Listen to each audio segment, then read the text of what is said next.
What's going on, guys? Today's episode is brought to you by Ridge Wallet, and that's because I got sick and tired of my old school bulky wallet. I didn't want to carry in my pocket anymore, and I am not one for man purses. So this is the way I went.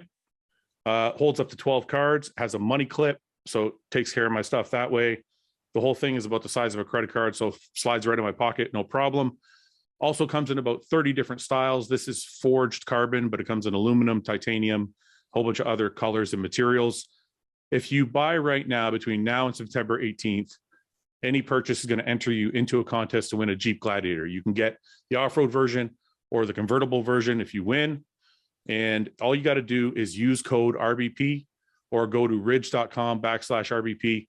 Click the link in the description, go to ridge.com/RBP, or use the code RBP when you're buying, and it'll get you 10% off. Plus, it will enter you into the contest.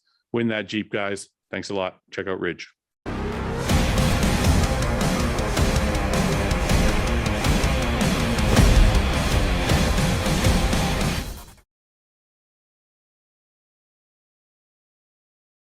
All right.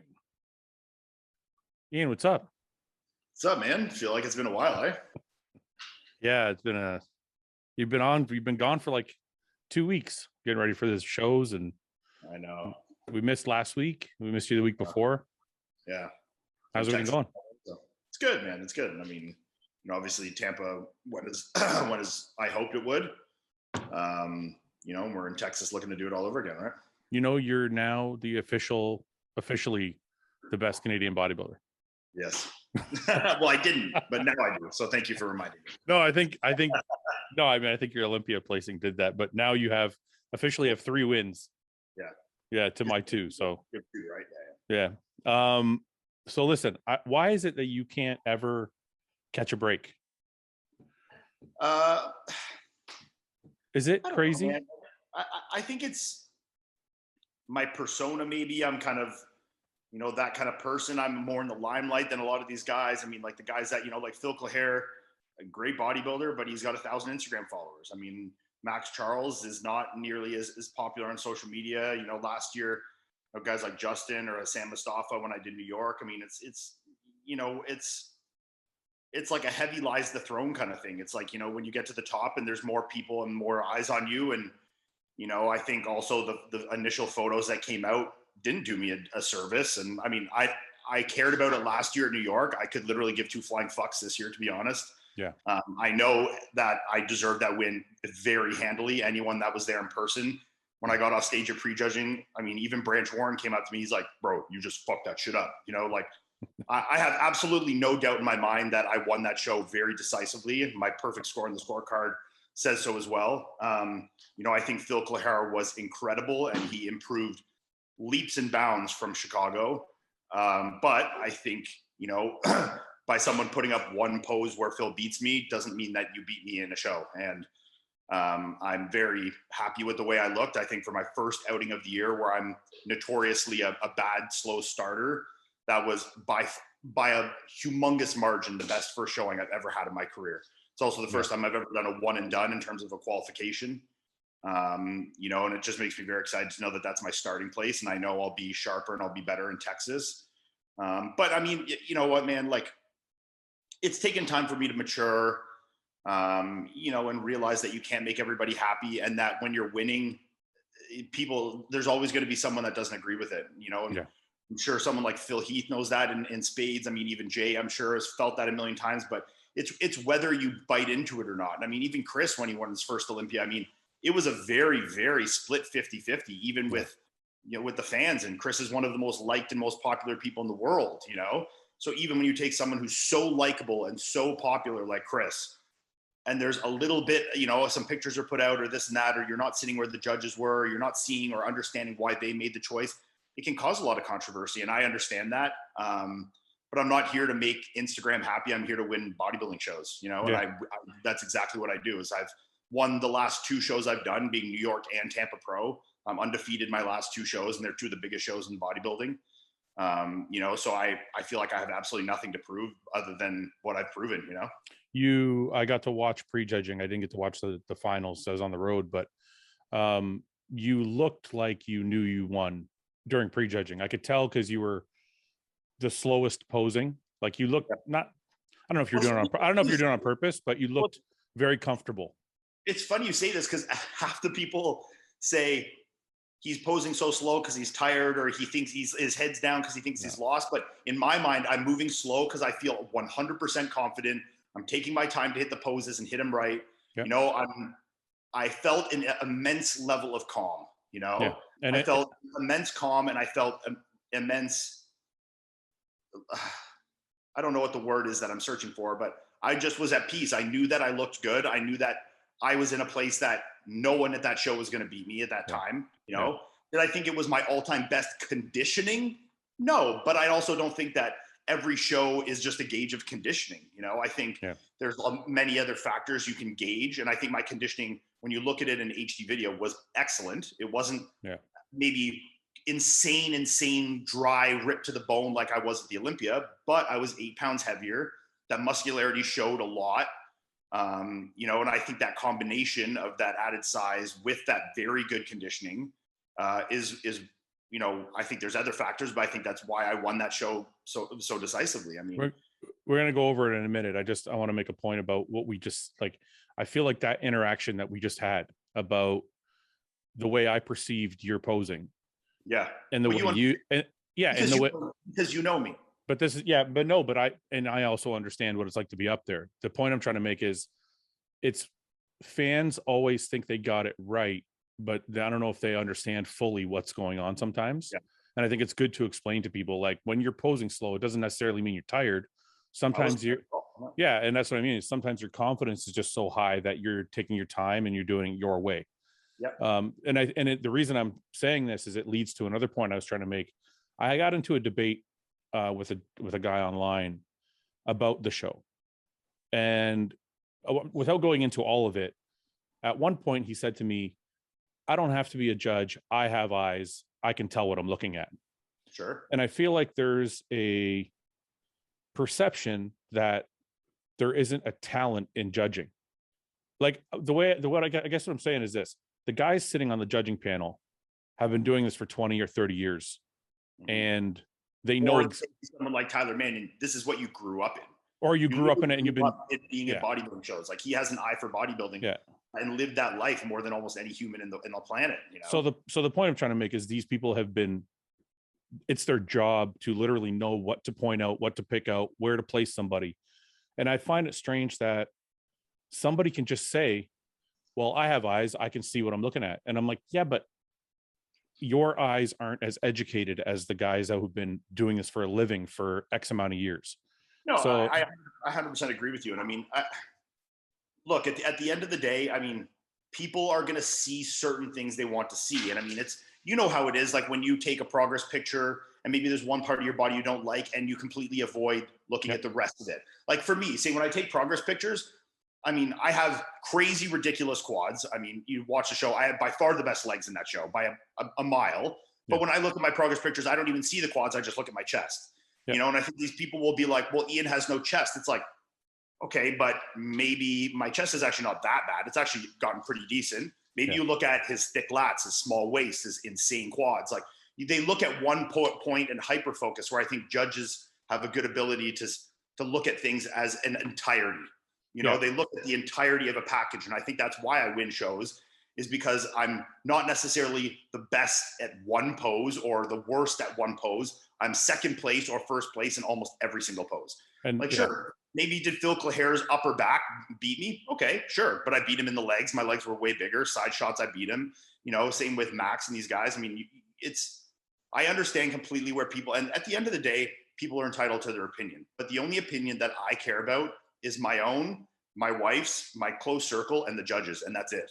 You know, I've spent time in the past, you know, post Tampa and post New York, being so concerned with trying to make everyone see what I see, you know, and be like, but look at this. Do you not see this? My legs are better. This is better. Oh, my glutes don't look straight because I'm trying to pop my hips. Like, I try and make everyone understand, see what I see, but why do I need to do that? Because the judges saw what I saw. The judges saw it, and they rewarded me with that, with a win. You know, and I think this show, I was rewarded with, you know, for the package I brought. I was in very good condition. I was very muscular. You know, I completely understand as a fan, when you're not in the show, you can only base off of what you initially see. And if the photos and the videos come out, maybe paint a different picture in your mind. For you to have a different opinion than that of the judges, that's okay.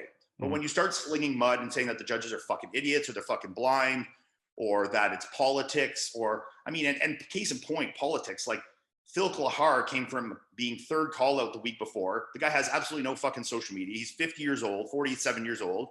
And he moved from third call out to second place in a very, very good show, beating guys like Max Charles, beating guys like Charles Griffin, guys who have won shows. So, you know, to play that card is just nonsense, you know, and I think, you know, I'm just really at peace with where I am as a bodybuilder and very at peace with knowing that I'm not going to please everyone and that no one will. And when you're in the winner's circle, there's always going to be more eyes on you.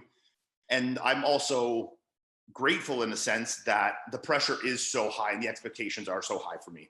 Yeah. You know, when I go and win, people expect to see perfection. And if they say, well, his conditioning wasn't as sharp as the Olympians, okay, I can accept that. You know, if you want to make that as a criticism, I'll take that. And, you know, we're here for Texas now and we're going to work on that. We're going to try and be as sharp as we were with the muscularity that we've added. You know, I mean, I understand where people come from and where they base their opinions off. I mean, obviously I do this for a living. I completely do see every side of it. I just think that, you know, people need to understand that there is people on the other side of that and, you know, be mindful of how you word your critiques and your criticisms, because I think you lose a lot of respect and a lot of, you know, from other fans and from the bodybuilders when you come out with, you know, all or none statements, you know, like they deserve to fucking win. He looked like shit. It's like, well, clearly you're saying every single judge is stupid and blind. And you're saying that my physique was bad and that I somehow, and paying off the judges, you know, whatever it is, it's silly to even think about. But I mean, you know, it's just, I'm completely at peace with knowing that I do what I need to do to win bodybuilding shows. And it's not about winning shows on Instagram. It's about winning shows on stage. Right. Yeah. Yeah. And I didn't want this to turn into a negative podcast. I wanted it to be more. Sorry. I don't want to interrupt, but I don't feel any negativity towards this. No. I know that. No, I know. If this had been post New York, I maybe would have felt a more bone to pick, but I want everyone to know that I'm extremely happy with how I looked and the package I displayed. You know, as a whole for my first show of the year, I was extremely happy with that. Is there things we need to work on? Absolutely. Does my posing still need work? Sure. Does my back still need work? Okay. You know, is there things that always need to improve? Absolutely. But I think that's why I'm such a good, continually progressive bodybuilders. I can look objectively at these things and say, okay, where do we need to do to be better? And okay, next show, we're competing against who do I think is the top guy? Steve. Where do I think I need, and what do I think my physique needs from Tampa to Texas to beat a guy like Steve?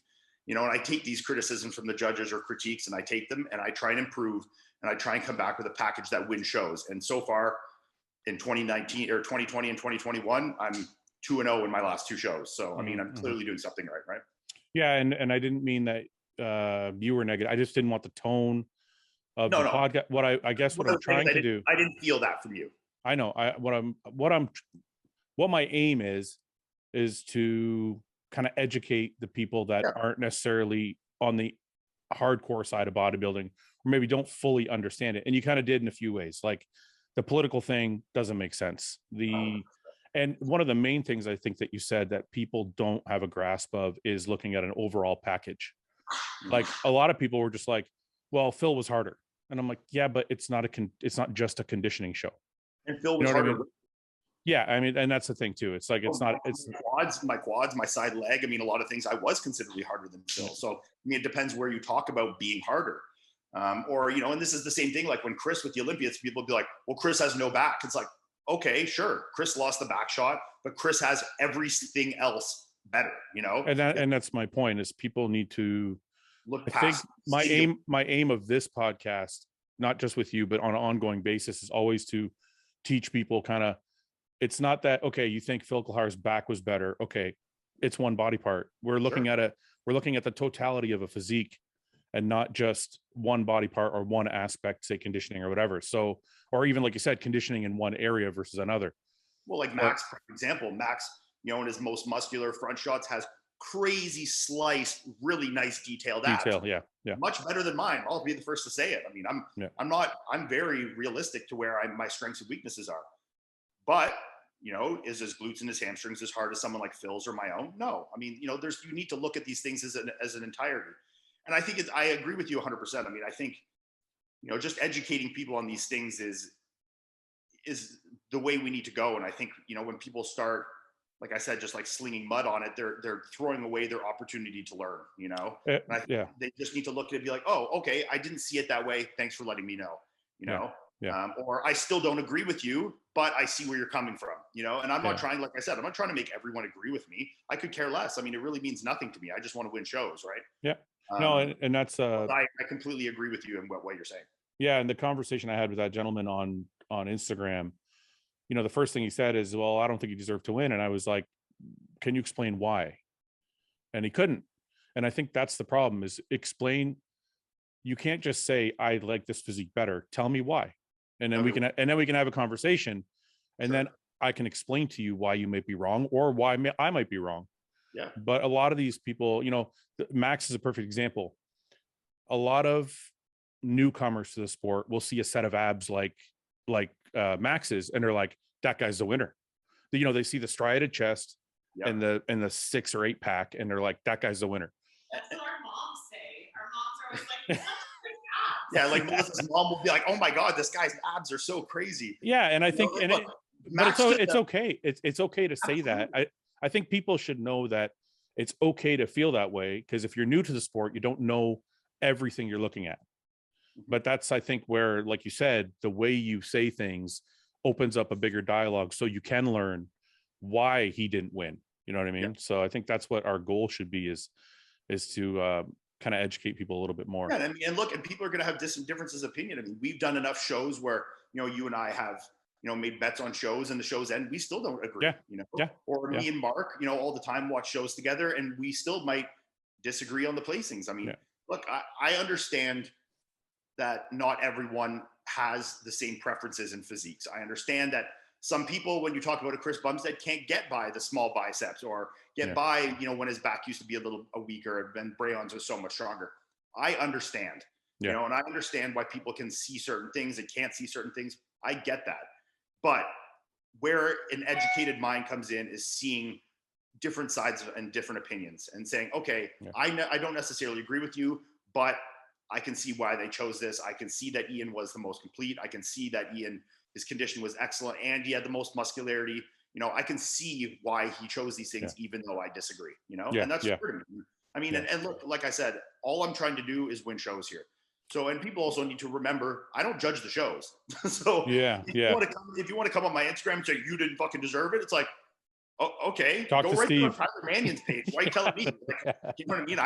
I didn't judge the show. Like, look, if I judged every show, fucking right, I put myself in first place because I want to win that money. Yeah. And I want to be at the Olympia every year. But that's not the case. I didn't judge the show. It is kind of why you feel any animosity towards me. Like, I'm not picking shit. I'm just making my physique the best I possibly can, and showing up and hoping that the judges see what I see. And in the case of Tampa Pro and Texas and New York last year, they saw what I saw, or what I believe I was brought, and that's all I can ask for, right? Isn't it crazy? You actually think about it. They're like, people like get mad at the guy who has nothing to do with it. It's like I didn't pick anything. It's not like my mom and Melissa are judging the show. Yeah. Shit, mom's judging the show. We might have Max Charles winning. Yeah. Okay, so this leads me to another controversy, but it's not really a controversy. It's just a point you made that I think is very valid. I think somebody said to you something about, why are you competing again? You already qualified, blah, blah, and you put out a big statement saying. And I want to just address this too. Yeah, I want to get into this. Yeah, so I think a lot of people, and people will comment on this. And look, the response I got from that was incredible. Can you start at the beginning for people who don't know what we're talking about?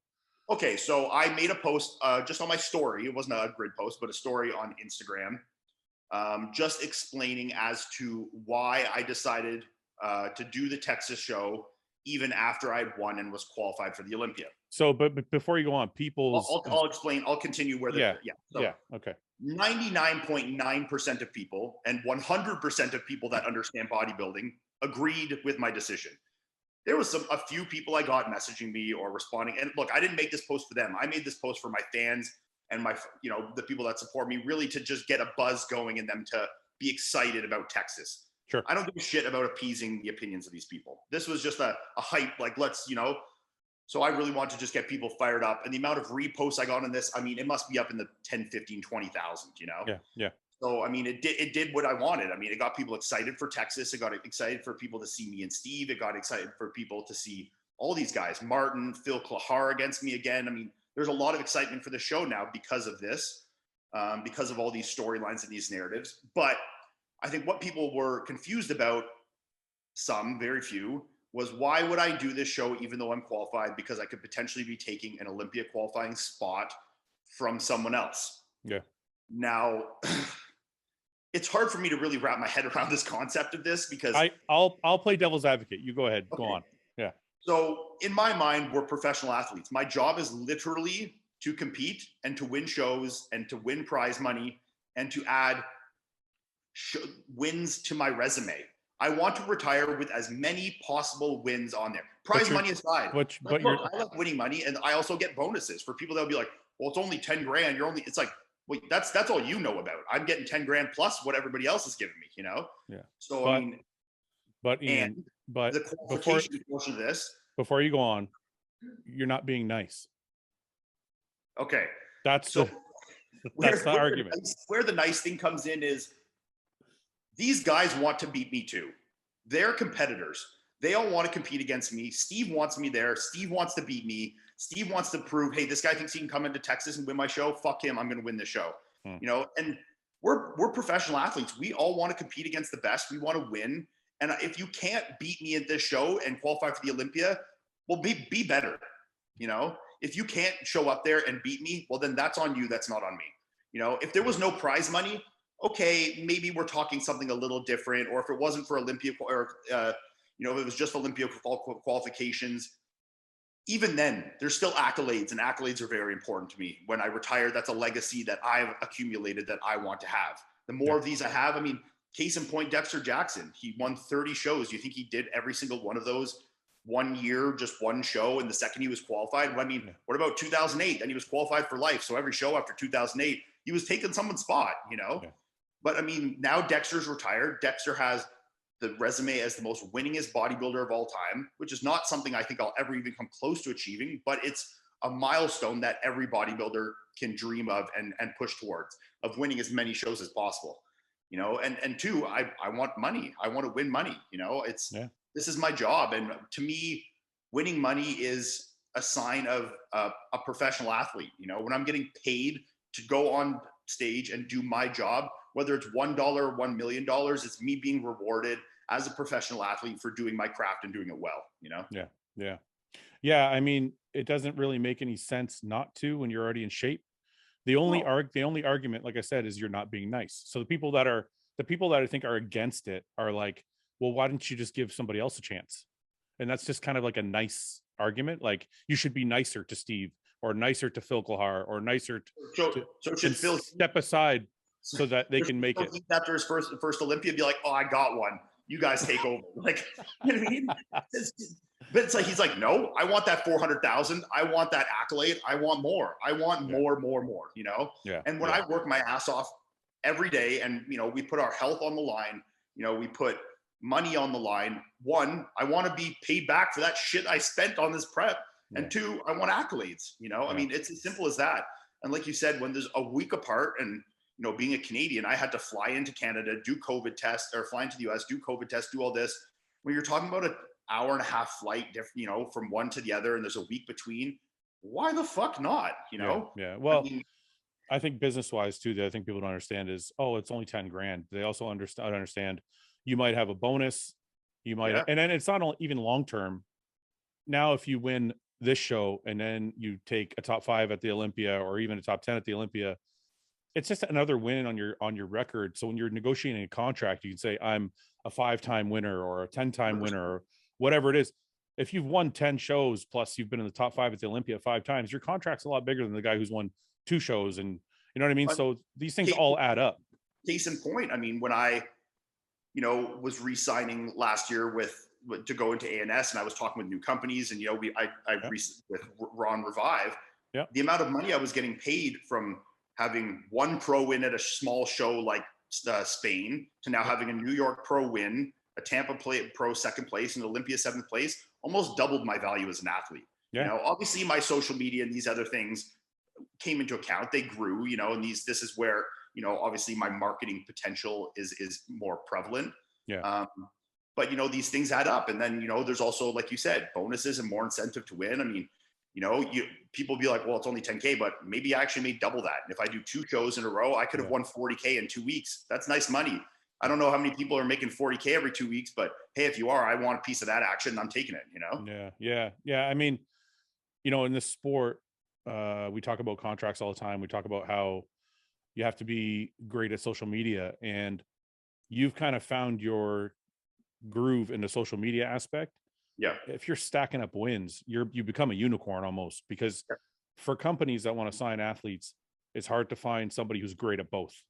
Yeah. Right. So if you found your groove social media wise, and then you're stacking up wins, the sky's the limit as far as contracts go. You know what I mean? As your career continues to grow. Yep. So yeah, I would say it's crazy not to, especially like you said, I don't think people realize how hard it is just for us to get to the US. Yeah. With all the travel restrictions and blah, blah, blah. So yeah, I mean, you're there. Like you said, it doesn't make sense not to. I had decided this show wasn't like I won Tampa and then I was like, let's go and get another one. I had decided to do this like a year ago, you know, when me and Patrick laid out the plan, we're like, we're going to do Tampa. Texas is a week later. You're already down there. Let's do both, you know? And it was completely irrelevant on the outcome. Maybe I hadn't have won Tampa. Maybe I came second. I needed the show, you know, I mean, either way, I still would have done both like I am.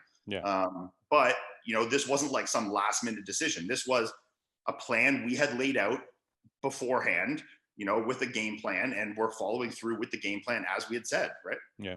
The other crazy thing is, I almost feel like sometimes you can't make some fans happy, because when you don't compete enough, people are like, well, why don't you compete more? No. So it's like, you know what I mean? So it's just kind of crazy that, Anyway. Okay. So Texas is weekend. Yes, sir. And it's a big lineup. I'm sure Phil. Small lineup, but it's a good lineup. Well, I mean, Charles Griffin come back? No. So there's me, Hassan Mustafa, Phil Clahere, Martin Fitzwater, Kuklo. Steve Kuklo. You see how I've been saying that right, by the way, everyone? You're welcome for that. Yeah. Then we got some guys like, you know, some good guys like Dorian Haywood and these kind of guys. So, I mean, it's a solid lineup. You have a very distinct top 5, I think. And then a lot of guys that if they're on can push into that first group. So it's going to be a good show. I mean, honestly, I'm very, very, very excited to see what Martin's going to look like. You know, after Brett's like ridiculously impressive pro debut, I know these guys are trained together. And if Brett says he looks impressive, then I take his word for it 100%. Yeah. So I'm really excited to see him. I'm really excited to stand next to Steve. I'm really excited to stand next to Phil again, and, you know, silence any naysayers on that. And for myself, you know, there's just so many exciting things about this. And it's also another opportunity for me to perfect my craft, right? I mean, you know, I was very, very good in New York or in Tampa, but I can be a little better, and we will be a little better. So, you know, there's just so many fun things and things to be excited about with the show, right? Do you think, I'm just going to play a little game with you, see if you can play along. Do you think that Iain from Tampa beats Steve Kuklo? Which Steve? You know, that's the tough part too. For somebody who likes to break down shows, I haven't seen Steve in a couple of years, so I don't know what Steve to expect. Let's say Steve, the last Steve we saw was 5th at the Olympia, right? 5th or 6th, sixth. No, I think it was 5th. Anyway, either way, do I think that it maybe beats 5th place Steve at the Olympia? Probably not. Do I think if I'm a little sharper,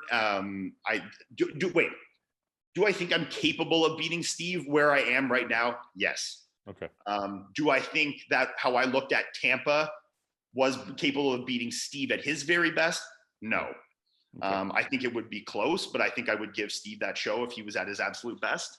But I think I'm here to win the show, but I'm also here to learn, you know, and people will get aggressive about it and be like, well, Steve's going to beat you, blah, blah, blah. It's like, okay, well, we'll see. I don't know. Find out. Yeah. The reason I'm doing the show is because I have no fucking idea, you know. I haven't stood next to Steve since the Olympia 2018. So it's been like 3 years. And, I'm a completely different bodybuilder than I was in 2018. I mean, we're talking about mid-tier bodybuilder in the last call to the Olympia versus a guy that consistently wins top shows. Yeah. You know, so I think I'm more on Steve's level, and this weekend we'll decide if I'm right below Steve's level or right above Steve's level, and we'll find out on Saturday, right? So I mean, I think Steve is an incredible bodybuilder. He's someone I've looked up to. He's a few years older than me. He's always been a little ahead of me in terms of his career, and I think this is just a great opportunity to stand next to someone of that caliber and really see where I line up. And you know, I mean, someone else. I also heard a lot of people say about the momentum thing and blah blah blah, but like, I know at the end of the day that the judges are judging what's in front of them. And Phil Claire's case in point to that. I mean, he went from third call out to second place. You know, and I think I will be better. I'm not going to be worse. And I think it's not a momentum killer if I lose to someone like Steve Kuklo, who's a top 5 Olympian. You know, I think it only does me good to stand next to these guys. And I know the judges like to see guys compete. You know, I know OGs like Steve Weinberger want to see these guys up on stage and doing the shows and competing and showing the love for the sport, you know?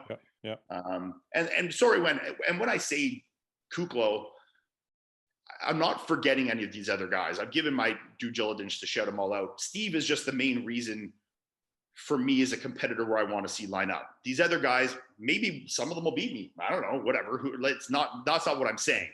I'm just saying from where I'm at, when I plan my shows, I'd like to see where I am next to Steve. Well, I mean, look, anybody who doesn't understand it, you know, it's very simple to figure out. You were 7th at the Olympia. Steve was 6th or 5th. Yeah. Of course, that's the guy you want to beat, because that just means you're going to step forward. Yeah. So it's not hard to figure out that.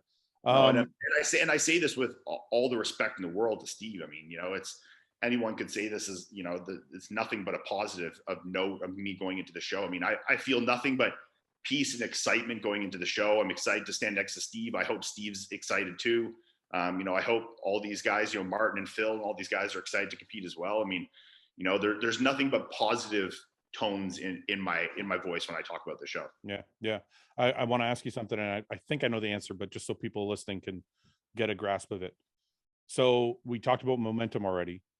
Do you think, and I know people wonder this all the time, do you think hometown advantage means anything? It's hard to say. I mean, like the thing, let's say that this is the way I mean it. Like, judges. I understand what you mean. Like, if Steve and I are really close, you know, where it's a flip of a coin, give it to Steve because it's his hometown show. I don't know. Maybe. No, that's not fully what I mean. So there's another aspect to it. Another aspect to what I was saying is, you know, the judges are all human, and if you're in hometown and the fans are going crazy for one guy, does that influence them at all, you think, if it's very close? The Zane Watson effect. Yeah, maybe. I mean, you know. What's the Zane Watson effect? Haven't you ever been to a Toronto Pro when Zane competes? Why is it nuts? No, man, it's like going to like a fucking Rolling Stones concert. It's the craziest thing ever. You've been, eh? Yeah. Man, this guy like drives in like busloads of people. It's like the whole crowd. He comes out on stage. They have like team chants and like it's the wildest thing ever. Yeah. That's crazy. So do you think that means anything? Pardon? Yeah, I think, you know, like you said, it's human nature to not be slightly influenced by the energy of the crowd. I think energy is very important. You know, and I think Steve is also a very fierce competitor and will utilize that energy. You know, Steve gets up there and he hits most musculars and he's going to be like, ah! You know, people are going to be fucking freaking out. Yeah. I'm ready for that. And I think that's going to be fucking awesome. And, you know, I think he should use that. You know, he should feed off that energy. And, you know, I'm going to try and bring as the best package I possibly can, so that when people see how I look, it's hard for them to deny my energy as well. Are you going to be more aggressive in your posing style this time? I'm going to follow suit with what everybody else is with. If it's a calm demeanor, I'll be calm. If people are getting fucking rough and rowdy and screaming and yelling, well, then I will too. You know, bumping elbows and shit. Fucking knocking people. I like that. I like bumping elbows. I hate when they say to space out. I want to hit people. You know? It's fun jogging in a position like that. It's like, it should almost be part of the sport. It's like, hey, if you can't like get the right edge on the guy, well, then that's on you, not me, you know? I noticed that Steve gets really angry because I notice every time he separates everybody. Yeah. It's inevitable. Everybody just comes back to the middle. Yeah. It's like, and like that show too at Tampa too, it was like everyone was getting closer and closer together, and we were getting farther and farther and farther from the red line. He kept being like, guys, come on, like, get on the. I looked down, I was like 18 inches past the line, you know. Fuck, I miss competing, man. It's such a good fucking feeling. It's fun, man. You know, and it's going to be a fun show, man. I think there's just enough guys that it keeps it like intimate and really good energy and keeps the show pace moving well. Yeah. But there's not so few that there's not enough competition, enough talent, you know. It'll be 10 guys, so there's going to be 2 big good call-outs of guys. You know, and on that Saturday they only have 212 and open. They're doing the other classes on Friday. Yeah. Okay, bye. You know, so it's just 212 in bodybuilding Saturday afternoon. So it's not like we'll be waiting around for, you know, 10 other classes and 200 bikini girls to finish. We'll have a very good timing schedule. So yeah, I think it's going to be a great show, and the convention center that's here looks like it's really, really, really nice. So yeah, I gotta say, man, bodybuilding feels different recently. Yeah, like in the last couple of years, it feels like there's a lot of respect, camaraderie. Even if someone beats someone else, it feels like there's not a lot of shit talk or like, I mean, fans get they get to say they're paid, but the guys are.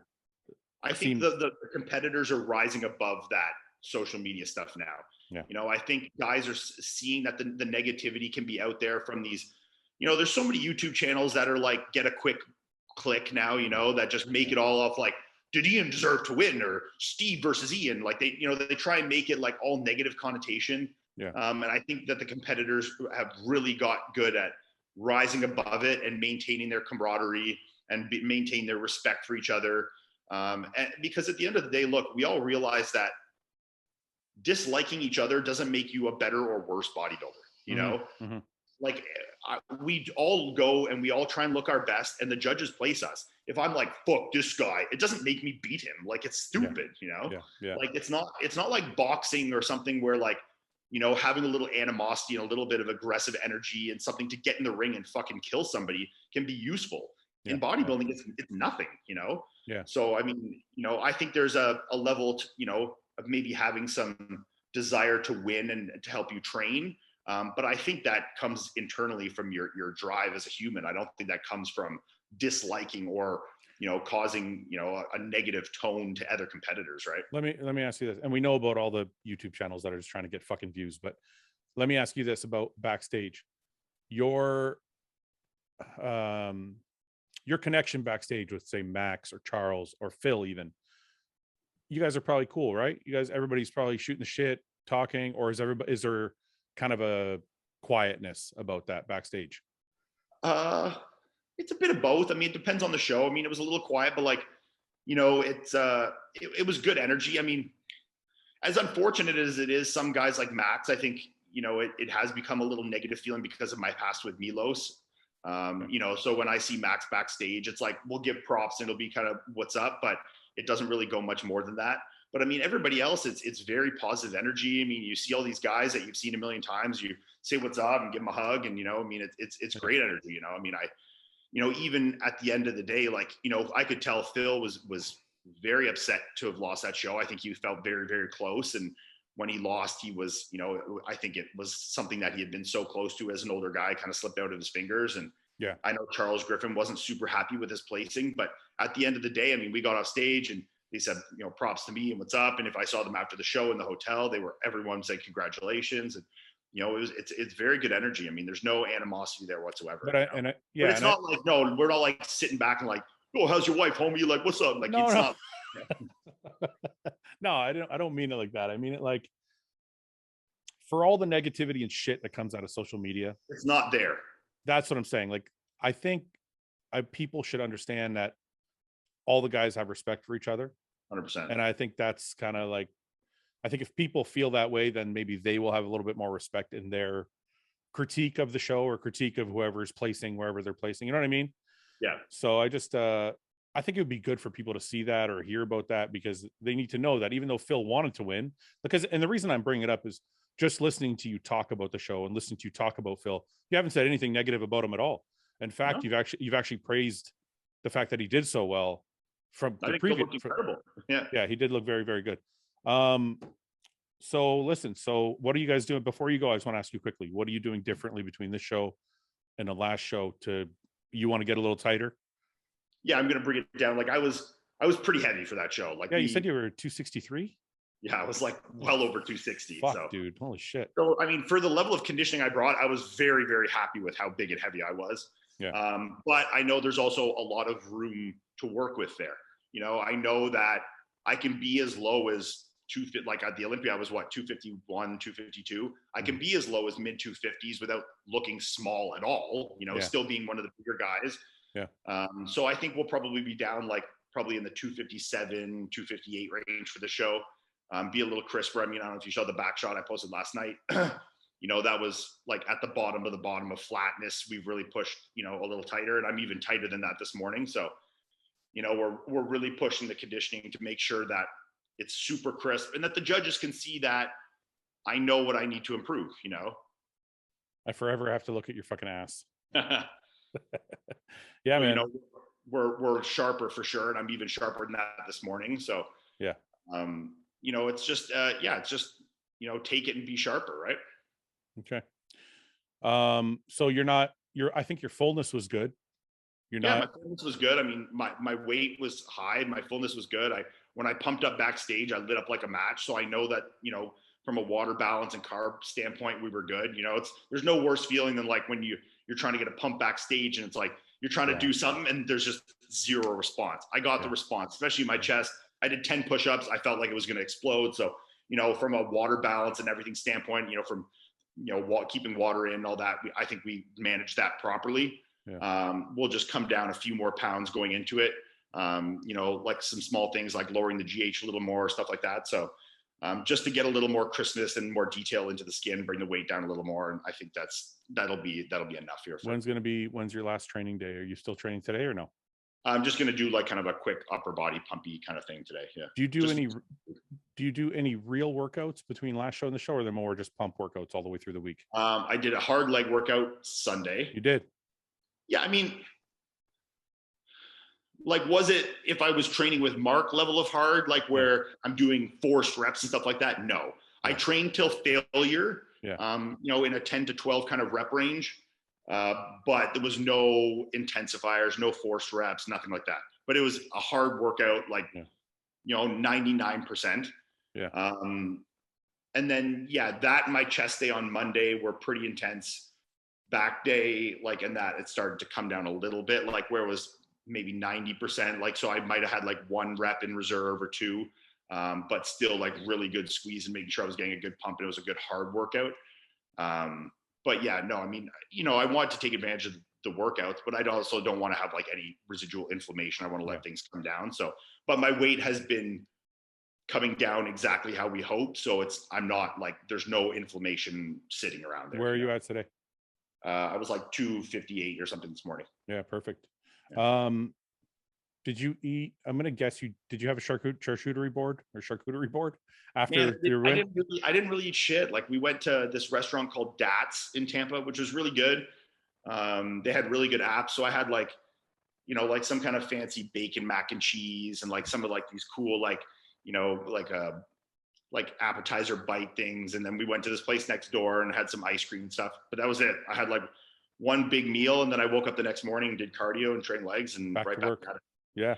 I mean, I didn't really have time to waste on it. No, I knew I needed to come down. I knew with how big and full I was, if I got a little away with the eating, that was just going to like compound on, you know, with that much muscularity and that much fullness and keeping the water in stuff, I knew it was going to explode on me. So I needed to really like let it come down as soon as possible. So it came down quick, luckily. And I feel like we're in a really, really good spot. So who's there with you? Melissa, Chris, and her parents? No, just me and Melissa for this one. So Chris is back in Florida now. So they're in Stewart. Him and Courtney. My mom flew home to Canada, so she was there for Tampa. Oh, she was there. Okay, yeah. It was the first show because she'd been to every single show I'd ever done until 2019 or till 2020. Like, she'd been there, Tampa Pro 2019, which was like the last show where I came third to Dexter and Luke. And then because COVID, then 2020, she couldn't come to any of the shows in 2020. Yeah. So this was the first one she was able to come back. So at least she got to come to a good one. How was that? How was that having your mom there? It was good, man. It was really nice to have her there and like. Yeah. it's also cool because I don't live with my mom. My mom has social media, is very active on social media, like sees all it. But to see your kid in person with like, when I did Tampa in 2019, I was like 242. I was like 263. So it's like to see them with 20 pounds more muscle posing in a hotel room. It's like, this looks really different, Yeah. So even have that shock factor to like my mother, who I would never say my mother doesn't know much about bodybuilding. My mom knows a lot about bodybuilding. So I'm not going to be like, my mom doesn't know anything and she still thinks it's impressive. My mom knows more about bodybuilding, probably 90% of people out there, 99 probably.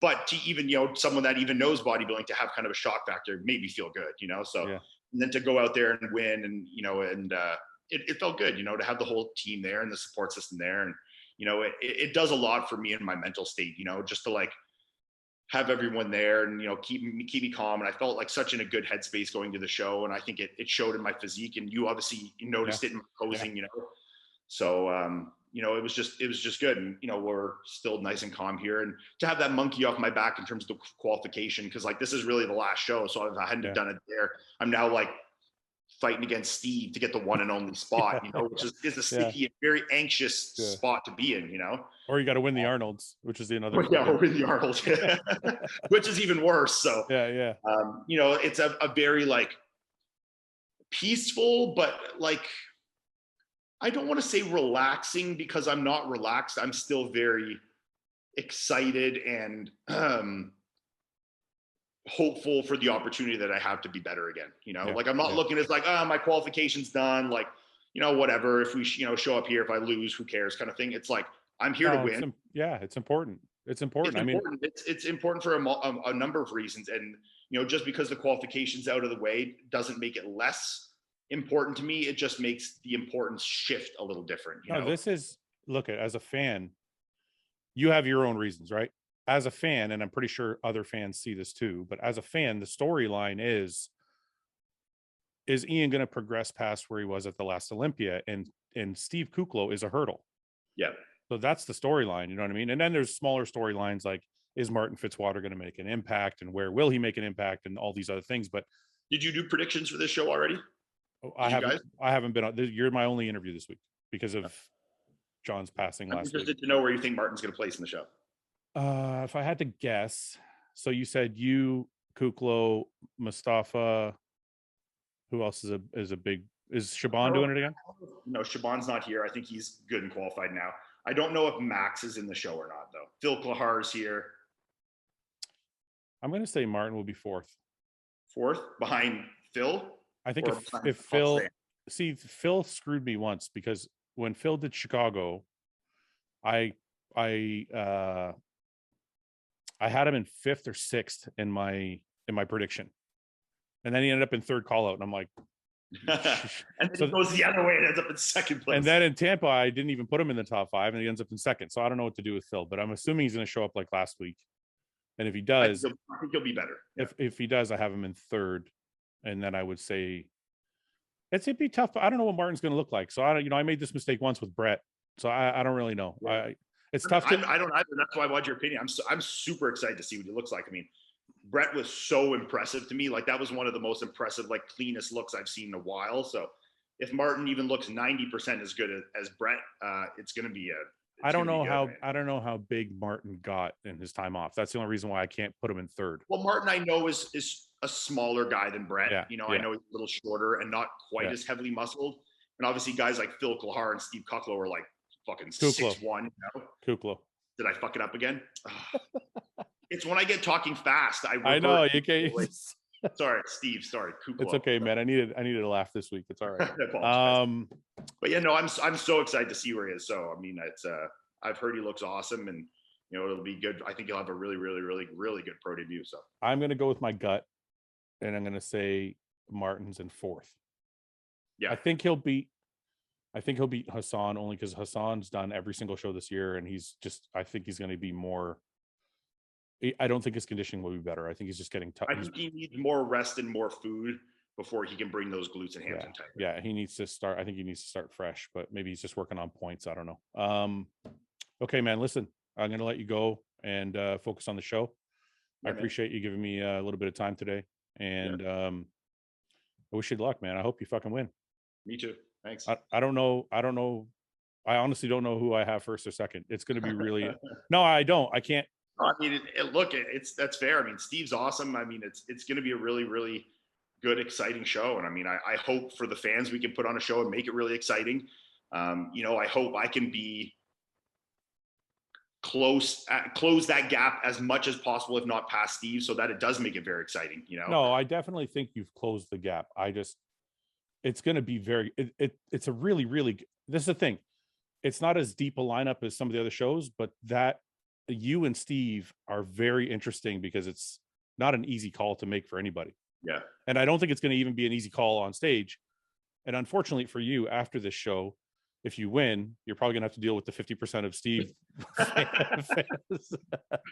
Yeah, I mean, so yeah, it's gonna follow you again, I think. I'll take every one of them for a fourth win. Yeah, I know, I hear you. Okay, I'm gonna let you go, dude. All right, I appreciate the time, man. Thank you so much. Yeah, we'll talk to you later, man. Okay, man. Bye. Hey guys, thanks for watching. Please subscribe, share with your friends, and like the video. And if you get a chance, check out the description for all the different links to all the different places you can find Hostile and myself. And lastly, check out hostile.com for our new line of supplements and all of our apparel and gear. Thanks again for watching.